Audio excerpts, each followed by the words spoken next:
Então acompanhe com fé a leitura da palavra do Senhor. João capítulo 20, versos de 1 a 18. Diz assim: No primeiro dia da semana, Maria Madalena foi ao sepulcro de madrugada, sendo ainda escuro, e viu que a pedra estava revolvida. Então correu e foi ter com Simão Pedro e com os outros discípulos, e com outro discípulo, a quem Jesus amava, e disse-lhes: Tiraram do sepulcro o Senhor, e não sabemos onde o puseram. Saiu, pois, Pedro e outro discípulo e foram ao sepulcro. Ambos corriam juntos, mas o outro discípulo correu mais depressa do que Pedro e chegou primeiro ao sepulcro.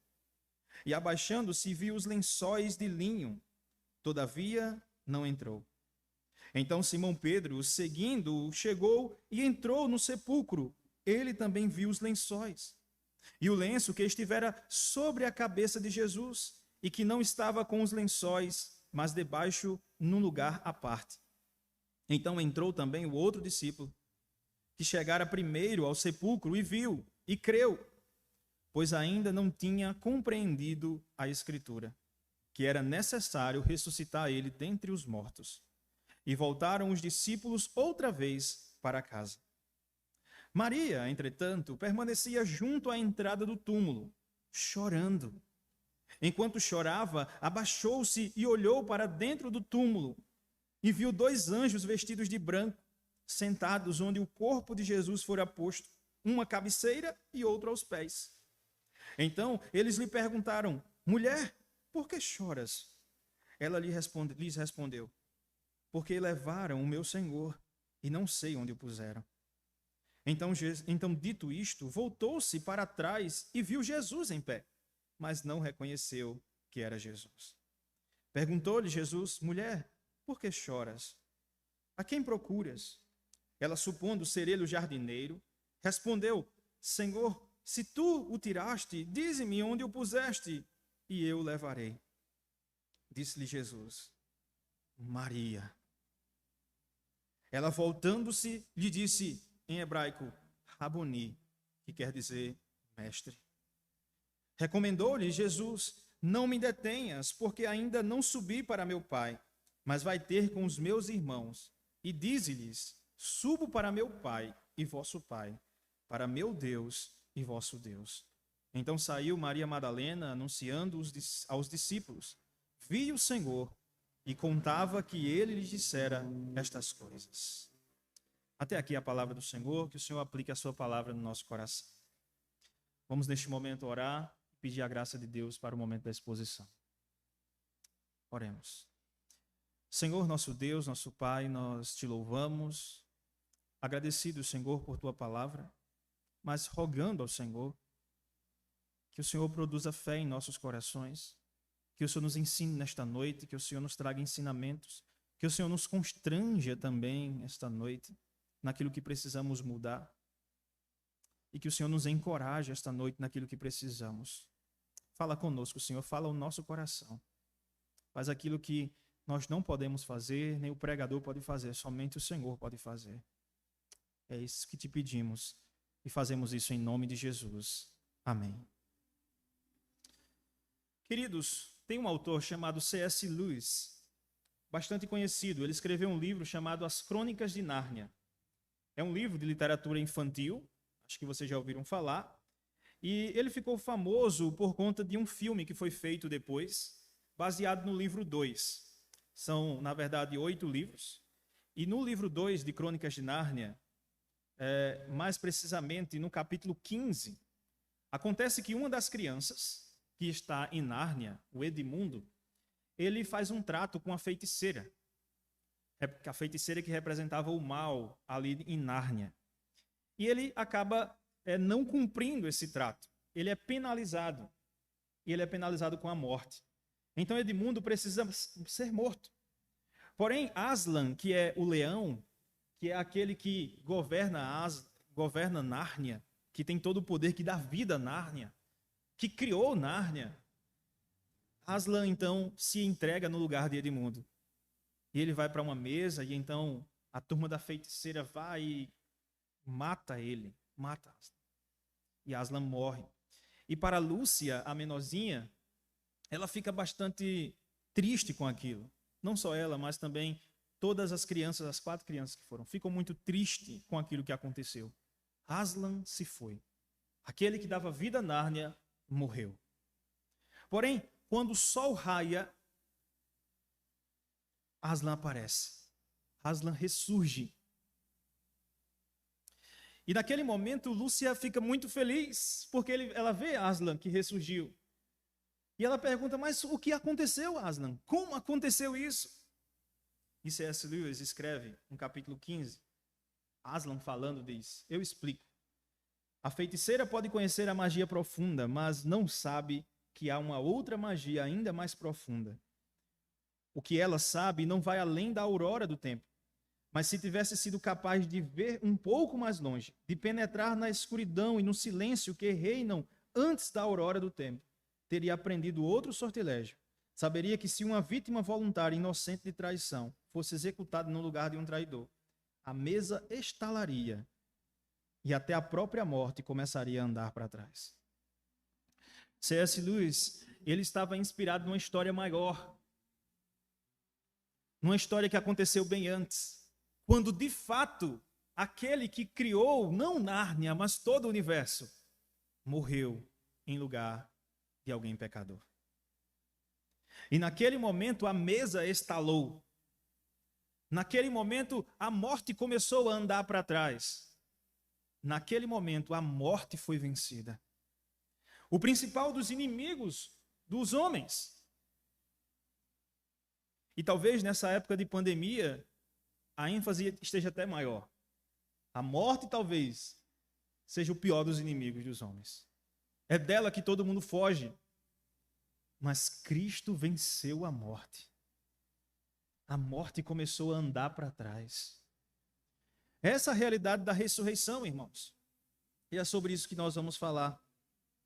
E antes de entrar nisso, eu queria que você olhasse para o texto de João e notasse que existe uma peculiaridade na narrativa de João. Vocês que têm acompanhado a exposição de Marcos, e a gente faz algumas comparações com Mateus e Lucas. Por exemplo, Mateus, quando narra a ressurreição, em Mateus capítulo 28, ele vai dizer que houve um estrondo, um terremoto, e de repente aparece um anjo como um relâmpago, e esse anjo remove a pedra. João não trata sobre o anjo remover a pedra. João não trata sobre o relâmpago. João trata de como as pessoas que foram até o sepulcro reagiram. Essa é uma característica peculiar de João. E é sobre isso que eu queria pensar com vocês, sobre essa característica peculiar de João. João mostra que a vitória e o triunfo sobre a morte de Jesus foi impactante para as pessoas que estavam ali naquele momento. A Bíblia, de forma geral, vai dizer que Jesus foi o primogênito dentre os mortos. Ele foi as primícias dos que dormem. Por que essas expressões? Porque ele foi o primeiro daquele que morreu, mas ressuscitou para nunca mais morrer. E é isso, se ele é a primícia, nós vamos depois dele. Por isso que nós não temos que temer a morte. A morte não é mais um temor para nós, porque Cristo venceu a morte. E eu queria pensar então com os irmãos como nós poderíamos celebrar esta ressurreição gloriosa, a gloriosa ressurreição de Cristo. Como nós poderíamos então hoje, aproveitando não só hoje, mas todos os domingos, celebrar este ato glorioso? Eu queria então trazer 4 coisas, 4 tópicos aqui que nós podemos fazer para celebrar a ressurreição de Jesus. Primeiro é que nós devemos crer na ressurreição segundo a Escritura. Versos 1 a 10 vai mostrar isso. Nós precisamos crer na ressurreição segundo a Escritura. Versos 1 a 10. Depois nós temos que visualizar ou contemplar o poder de Cristo na ressurreição. Versos 11 a 16 vai nos mostrar isso.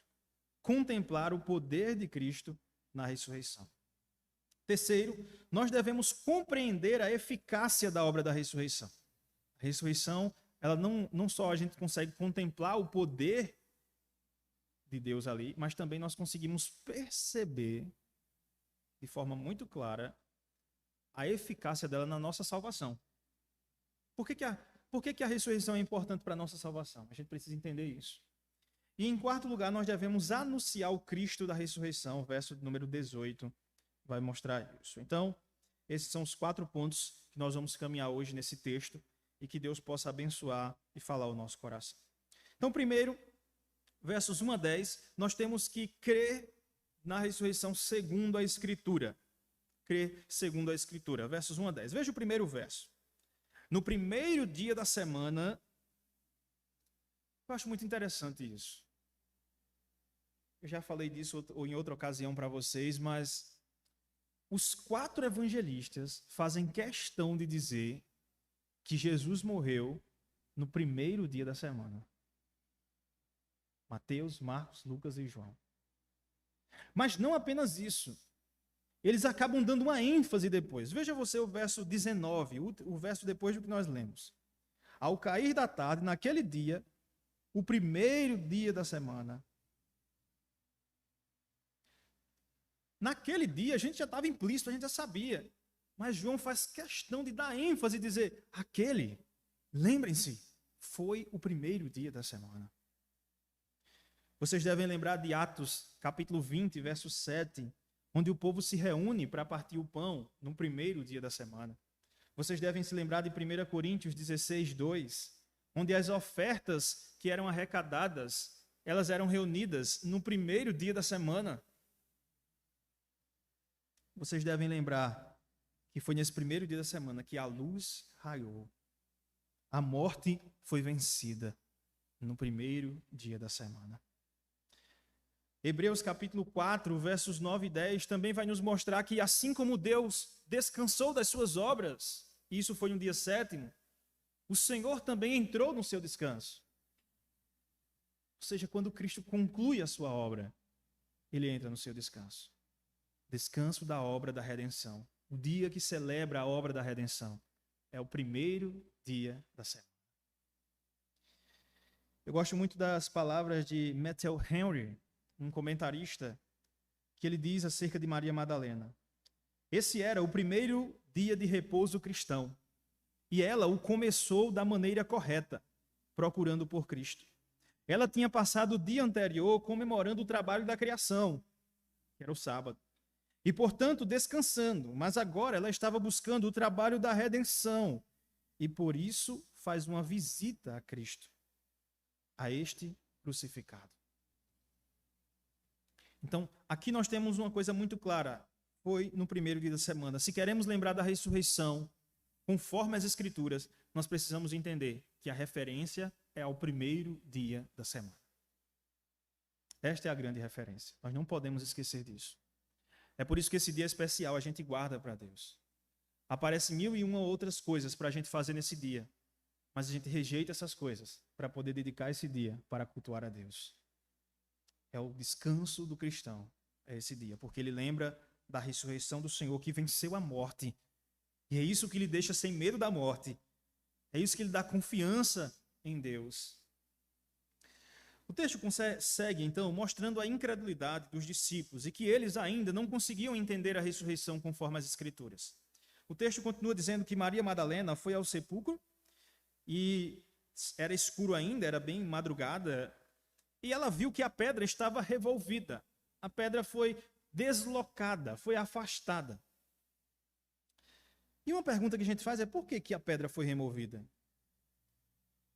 Deus poderia ressuscitar Cristo dentre os mortos, glorificar, para ele ter o corpo glorificado, e fazer como ele faz em outra ocasião, em que ele aparece, estava todas as portas fechadas e ele aparece, como alguém que transpassa as paredes. Ele poderia simplesmente ter transpassado, mas por que foi necessário que a pedra fosse removida? Um comentarista chamado William Henricks diz que foi por 2 razões. A primeira, para indicar que o túmulo havia sido vencido e que a vitória havia sido alcançada. A pedra removida representava isso. Hoje eu vi alguns de vocês colocando fotos no Instagram acerca da ressurreição e muitos de vocês colocaram uma pedra removida. Porque isso, na verdade, representa que o sepulcro foi vencido, a morte foi vencida.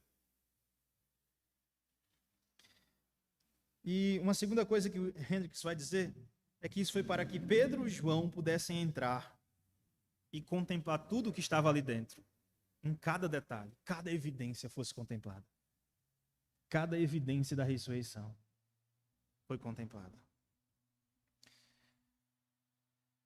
Veja, irmãos, a leitura diz que ela correu e foi ter, Maria Madalena correu e foi ter com Simão e Pedro e com outro discípulo a quem Jesus amava. Esse discípulo a quem Jesus amava, verso 2 aí, é uma menção a João, o quem está escrevendo. João nunca se refere a ele cita todos os discípulos, mas não cita ele.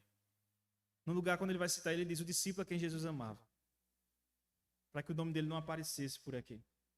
Então, esse discípulo a quem Jesus amava, aqui é a pessoa de João. Então, você tinha Pedro e João, e Maria Madalena conta para eles. E eles correm para o sepulcro para ver o que aconteceu, para testificar o que aconteceu. Eles saem. O verso 4 diz que eles corriam juntos. Os dois estavam correndo. Mas o discípulo, o outro, aquele a quem Jesus amava, correu mais rápido do que Pedro.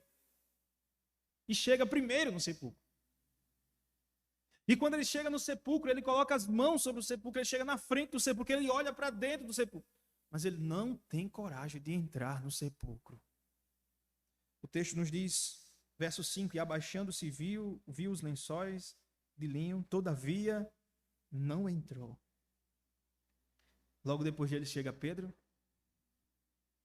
e Pedro olha e vê também os lençóis, e Pedro entra no sepulcro.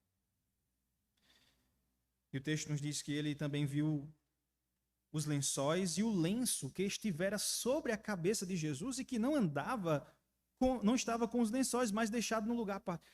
Veja, irmãos, quanto detalhe nós temos aqui. Quanta preocupação de João. O evangelho de João foi um dos últimos a ser escrito. Foi o último evangelho a ser escrito. Mateus, Marcos, Lucas e João, ele foi o último a ser escrito. E é interessante que ele lembrou de cada detalhe daquele dia. Que tinha uns lençóis aqui e tinha um lenço que estava separado dos lençóis no lugar à parte. Por que ele lembrou de cada detalhe, irmãos? Porque aquilo foi marcante para ele. Anos depois, ele lembra de cada detalhe. Que diferença faria dizer que um lençol foi colocado à parte de outro lençol que estava na cabeça, foi colocado sobre a cabeça de Jesus? Isso mostrava que aquele momento foi marcante para eles.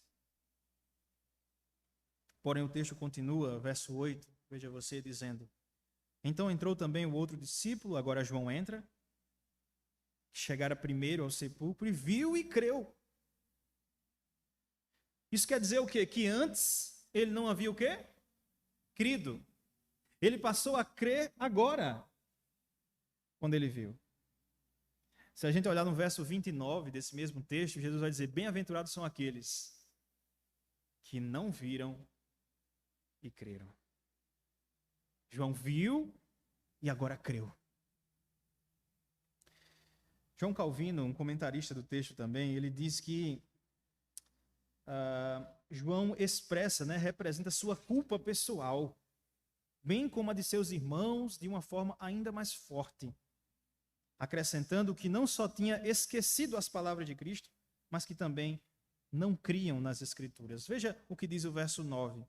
Pois ainda não tinham compreendido a Escritura que era necessário ressuscitar ele dentre os mortos.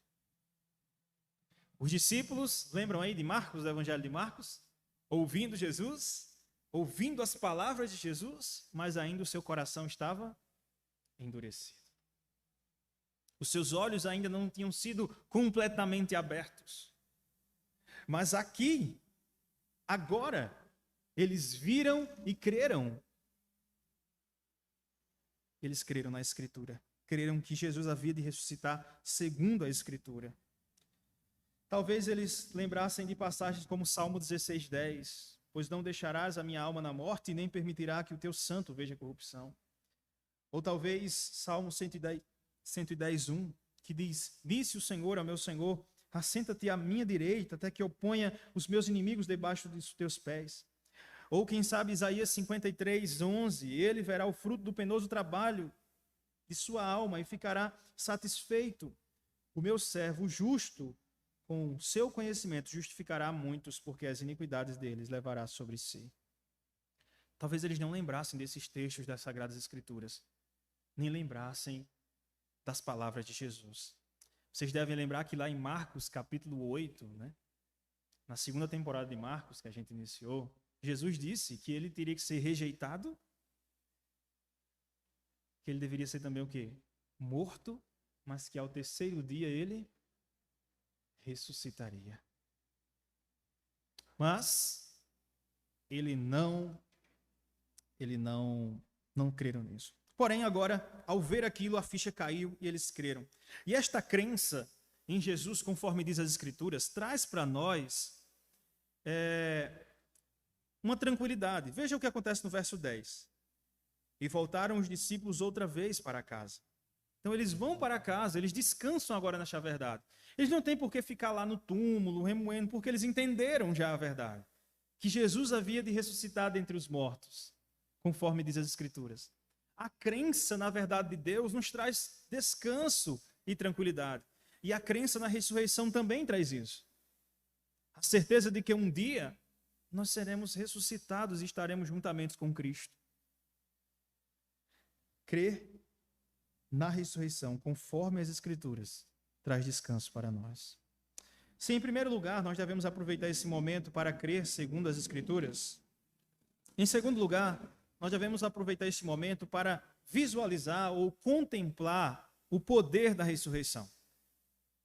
Nós temos que contemplar o poder da ressurreição. Versos 11 a 16 vai nos mostrar isso.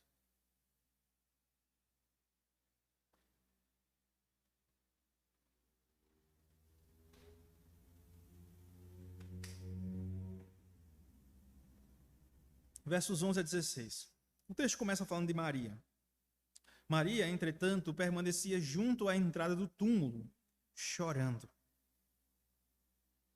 texto começa dizendo que Maria, aqui é Maria Madalena, ou também chamada de Maria de Magdala. De acordo com Marcos 16, 9, esta é uma mulher de quem o Senhor Jesus expeliu 7 demônios. E, portanto, esta mulher, ela amava muito. J.C. Riley diz que ela havia recebido grandes bênçãos do Senhor e por isso ela amava muito o seu Senhor. As bênçãos que ela recebeu de Deus levaram ela a amar mais ainda. Que recebeu de Cristo levava ela a amar mais a Cristo. Porém, aqui ela chora. E o choro dela não é um choro simplesmente de tristeza, mas é um choro de inconformidade. Ela está inconformada. E não necessariamente inconformado com a morte de Jesus. Mas nos parece que ela está inconformada com o corpo de Jesus que foi roubado. Porque a procura dela é: onde está o corpo? Então, ela chora. É tanto que o choro, ele é algo muito real para nós. O choro, eu costumo dizer, como falei no vídeo, né, do Guardando o Coração, é o clamor da nossa alma, do nosso interior. O nosso interior clama e quando ele faz isso, nós choramos. Portanto, o choro, ele diz muito sobre onde está o nosso coração. O choro, ele diz muito onde estão os deuses, os nossos deuses, né? Os ídolos do nosso coração. Porque o choro é um clamor da alma. E algumas vezes é necessário você passar pelo momento do choro, sim, para você entender como está a sua alma lá dentro. O que está acontecendo lá dentro? O que levou a sua alma a gritar dessa forma? E aqui estão os motivos. Diferentemente de Jesus, quando em João 11:35, lá diz que Jesus chorou quando ele viu Lázaro morto. E ele chorou, o texto diz, porque ele amava muito a Lázaro. E o seu ente acabou de ser perdido. Mas a palavra aqui é diferente da palavra que foi utilizada lá. Talvez haja uma diferença de vocábulo, mas o principal é que há uma diferença de motivação de Maria Madalena para Jesus. Maria amava muito a Jesus e ela tinha em Jesus, o corpo de Jesus era importante para ela, deveria estar ali, o corpo de Jesus. Teria que estar perto dela. E por isso, ela não lembra das palavras de Jesus. Nem mesmo ela entende como os discípulos reagiram, Pedro e João, que compreenderam pela Escritura que deveria ressuscitar. Mas ela não compreende isso. Ela está ali chorando. Então, as pessoas da terra compreenderam a Escritura, mas ela não consegue compreender porque a sua angústia, a sua dor profunda do seu coração não deixa compreender, como Pedro e João compreenderam. Porque é exatamente isso que acontece. A dor, o sofrimento, a angústia, ela nos faz não entender, às vezes, a verdade de Deus, não compreender a verdade de Deus. Ela nos deixa cego para isso. E é esse momento a gente deve buscar compreender a verdade do Senhor. E acontece algo mais, não só as pessoas da terra. O céu agora vem até Maria Madalena. O texto diz aqui que ela se abaixou e olhou para dentro do túmulo. E o que ela vê dentro do túmulo? Não os lençóis. Ela viu 2 anjos vestidos de branco, sentado onde o corpo de Jesus fora posto, uma à cabeceira e outra aos seus pés. Às vezes a gente olha anjo na Bíblia, né? E a gente pensa que tem anjo aqui, tem anjo ali, tem anjo lá, tem anjo em todo lugar. Mas não. Se a gente olhar na Escritura mesmo, os anjos eles só aparecem em momentos específicos da palavra de Deus. Os anjos eles só aparecem em momentos específicos. Até mesmo homens, conforme um homem com o coração segundo Deus, né? Como Davi. Quantos anjos Davi viu? Alguém lembra aí de algum anjo que Davi viu? Então, os anjos, na verdade, eles vêm em momentos específicos. Por exemplo, o anjo ele vem no nascimento de Jesus. Deus encarnou na terra. E o anjo agora aparece em outro evento extraordinário. A morte foi vencida. Porque Cristo, que morreu e padeceu, ressuscitou dentre os mortos. Portanto, os anjos estão ali. Mas a dor de Maria Madalena não deixa ela enxergar os outros. E não deixa ela enxergar nem mesmo um sinal do céu, como um anjo. Ela não consegue ver, irmãos. Era um momento de alegria, os anjos estão ali. Jesus ressuscitou. Porém, ela não vê. Então o sinal vai aumentando. Os anjos perguntam para ela: por que choras, mulher? E ela responde: porque levaram o meu Senhor e não sei onde o puseram. Nota, ela não fica impressionada com a presença dos anjos, não entende que é um momento, mas simplesmente ela diz: eu quero o corpo do meu Senhor. Tendo dito isto, ela voltou para trás e quem é que aparece atrás dela? Jesus agora. O corpo do seu Senhor está ali. O seu Senhor está falando com ela. Mas a dor, o sofrimento, não deixa Maria ver Jesus. E o que é que Jesus fala? A mesma coisa dos anjos, a mensagem é a mesma. Por que você está chorando? Qual a razão disso? Eu, o seu Senhor, estou aqui. Mas ela não consegue ver.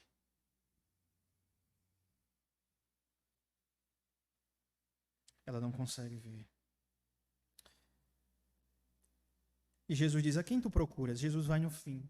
Qual é a sua motivação? Quem você está procurando mesmo de fato? E ela diz, acha que ele é o jardineiro e responde: se você tirou ele daqui, diga onde você pôs ele e eu levarei. Ela não consegue ver, irmãos. Mas o verso 16, veja você o que diz o verso 16. É o ápice do momento do encontro de Jesus com Maria. Jesus diz: Maria. Maria. Jesus chama ela pelo nome. Aquela doce palavra de Jesus dizendo: Maria. mudou totalmente. Despertou totalmente aquela mulher que estava chorando, angustiada na dor e no sofrimento. Mudou totalmente. E o texto diz, ela voltando-se olhou, voltando-se lhe disse em hebraico, Rabuni, que quer dizer mestre. Veja, irmãos, ela reconheceu que era Jesus. Tudo aquilo acabou, toda aquela dor, todo aquele pranto acabou, simplesmente porque a voz doce de Jesus penetrou no coração de Maria Madalena. Calvino fala disso muito bem quando diz, aquela voz do pastor que entra no coração de Maria e abre os seus olhos e aviva todos os seus sentidos e afeta ela de tal maneira que imediatamente ela se rende a Cristo e diz, mestre, Rabuni, Senhor, eis-me aqui, eu estou aqui, sou tua serva, estou feliz porque tu ressuscitaste dentre os mortos, tu tens o poder que está acima de todas as coisas. Oh, mestre, eu que estava mergulhada no luto, na profundidade da minha angústia, eu contemplo o poder do Cristo ressurreto agora. É isso. Maria contemplou o poder que ressuscitou a Cristo dentre os mortos, quando ela contempla a Cristo. Eu não sei como você está aqui hoje, mas eu não sei qual é a sua dor, qual é o seu sofrimento, mas não deixe que isso ofusque o poder do Cristo ressurreto na sua vida. Não deixe. Olhe para Cristo. Olhe para aquele que venceu a morte. E venceu a morte por nós. E por causa disso, nós também venceremos a morte. Em terceiro lugar, sim, em primeiro lugar, nós vimos que nós temos que crer na ressurreição conforme a Escritura. Em segundo lugar, nós temos que crer no poder da ressurreição. Em terceiro lugar, nós temos que compreender a eficácia da ressurreição.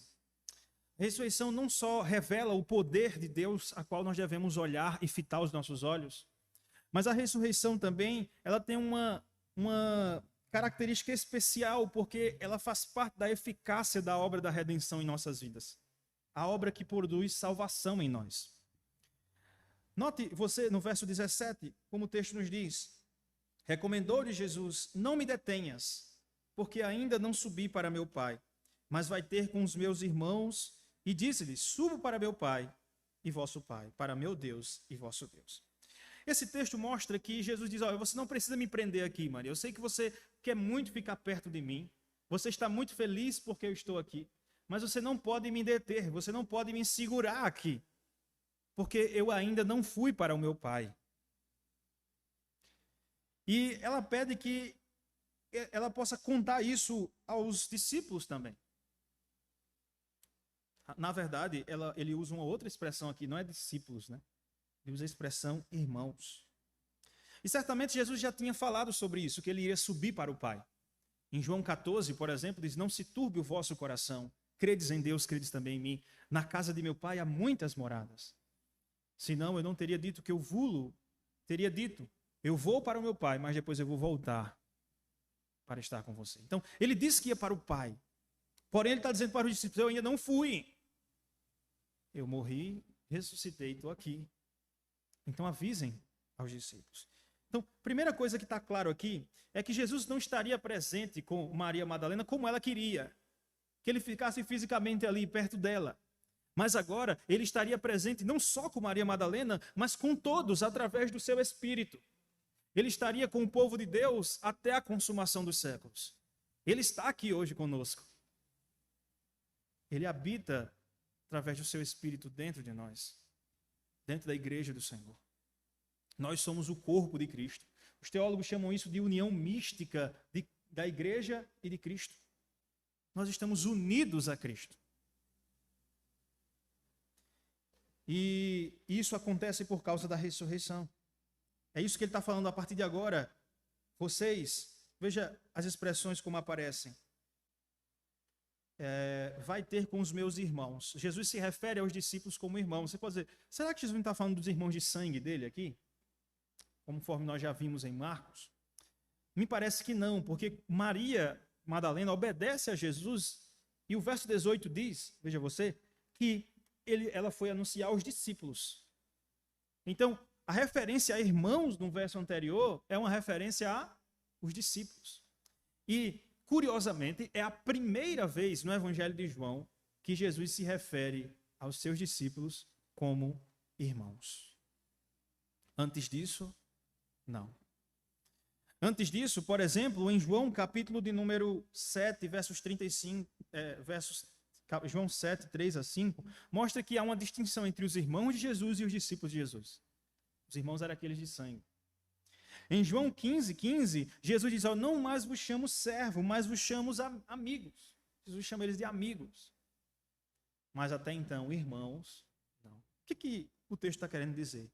Que após a ressurreição, a obra de Cristo foi concluída.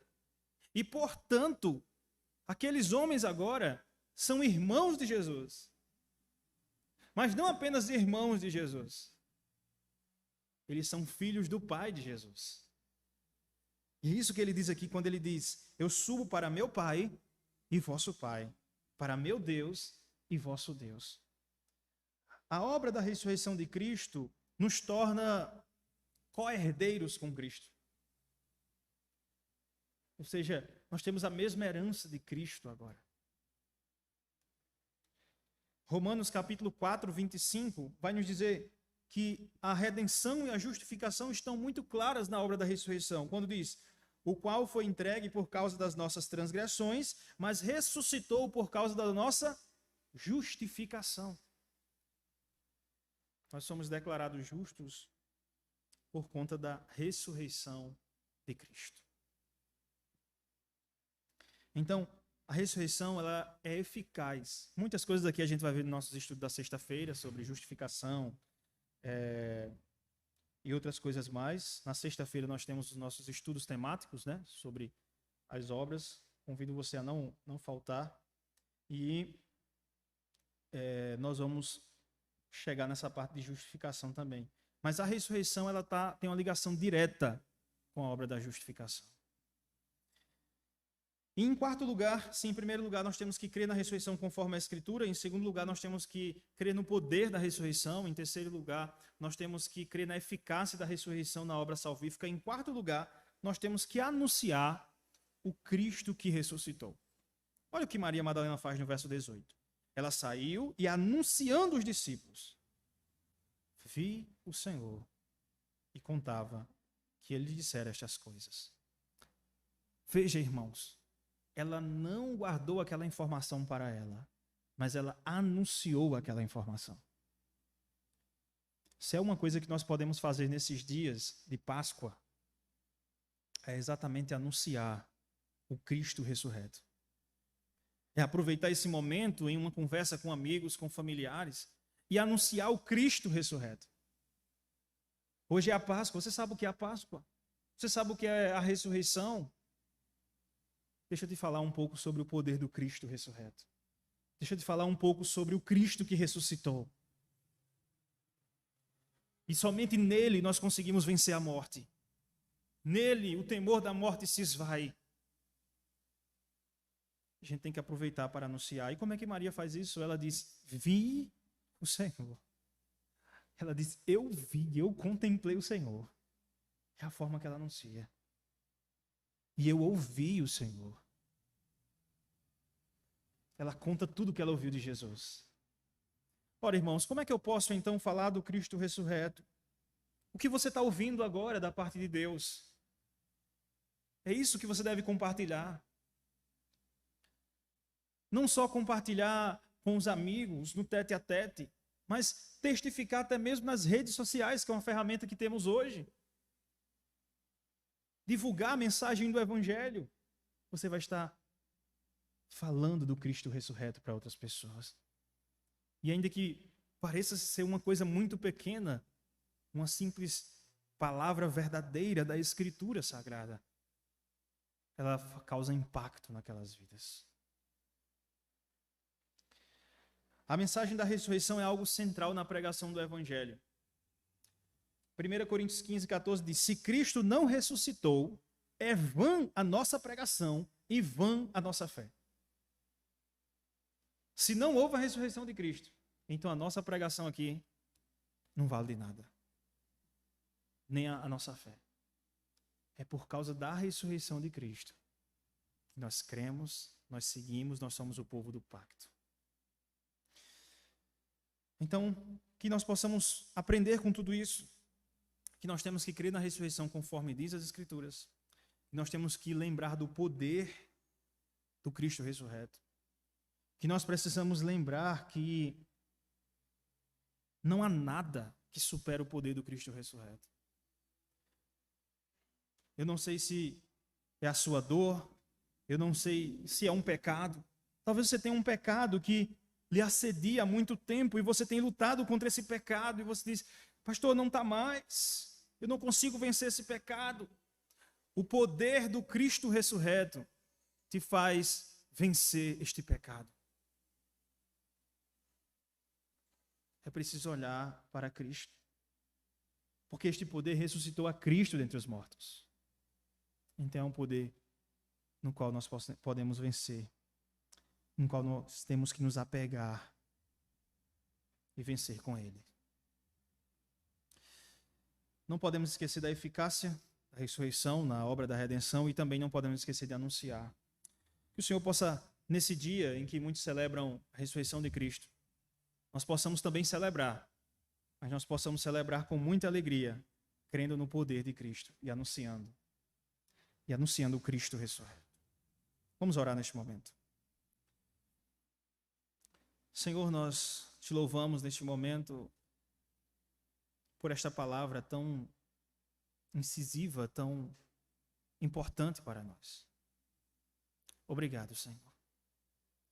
Porque na ressurreição, esta mensagem tão gloriosa, tão grande, que não conseguimos expressar em palavras, mas a tua graça e o teu Espírito nos revela por meio da tua palavra.